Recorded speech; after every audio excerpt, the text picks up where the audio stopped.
progress, innovation, and research.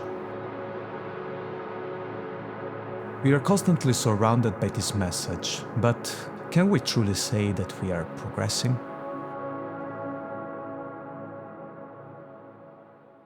Since time immemorial, humanity has pondered the nature of its own journey. Is history a linear path, or is there a deeper rhythm, a grand cycle that continuously brings us back to familiar shores?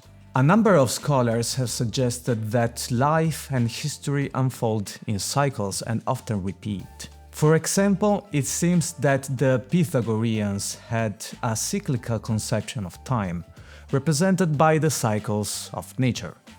In the Korean movie Spring, Summer, Fall, Winter and Spring Again, the cycle of the season is similarly used to represent the cyclical nature of life and spiritual renewal.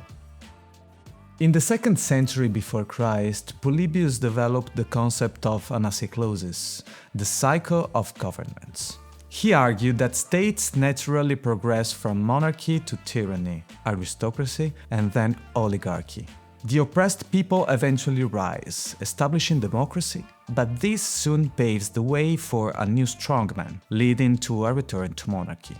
The two American historians, William Strauss and Neil Howe, suggested that Anglo-American history is characterized by a cycle lasting 80 to 100 years, presenting 4 recurring social turnings: a high, where institutions and social organizations are strong; an awakening of spiritual renewal; an unraveling marked by individualism and institutional weakness; and a crisis, a period of existential threat and societal transformation. They suggest that we are perpetually moving through these phases, returning to similar societal challenges with different faces and technologies.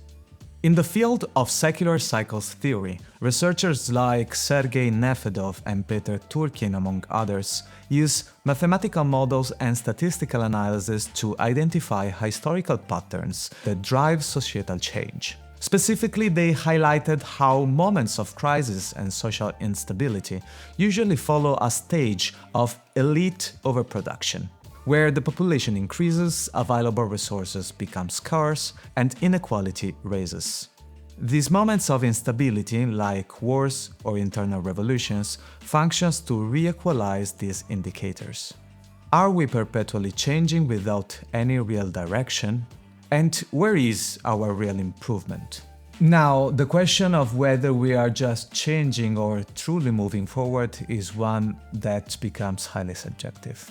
We can probably find as many people believing that we are progressing as those who believe that we are worsening, and many who think it's always the same. However, for research, this is an important question, because when we talk about innovation, we usually define it with the specific sense of moving towards a change for the better.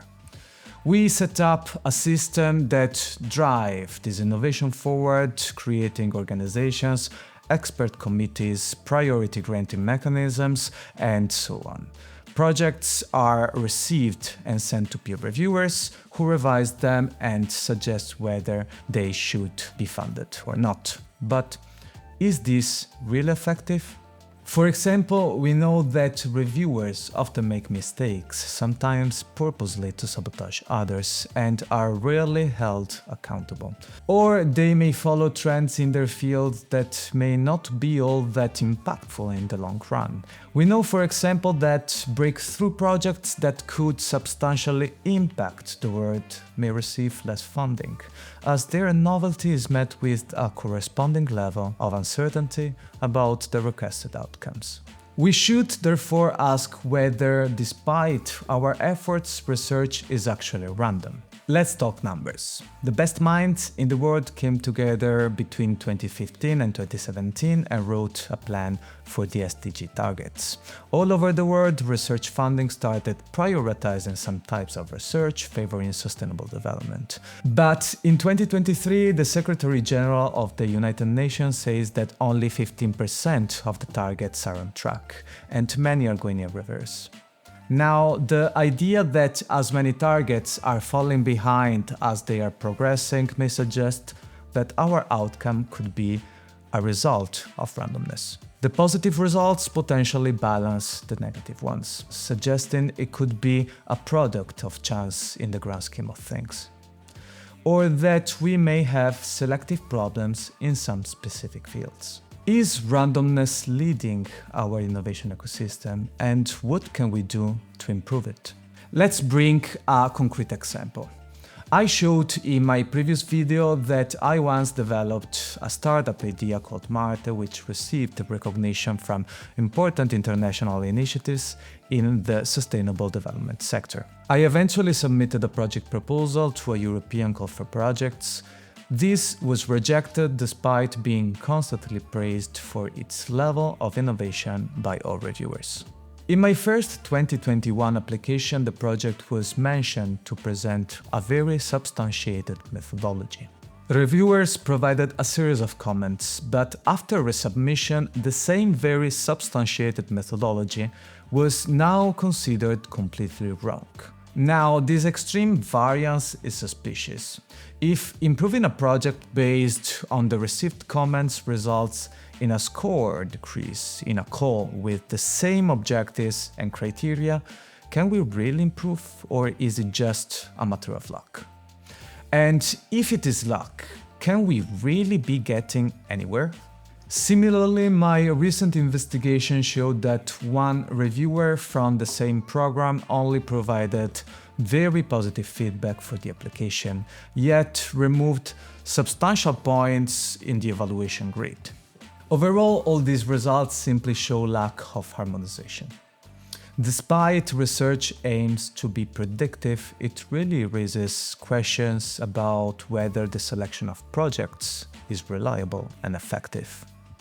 Should we consider perhaps a honor code for reviewers?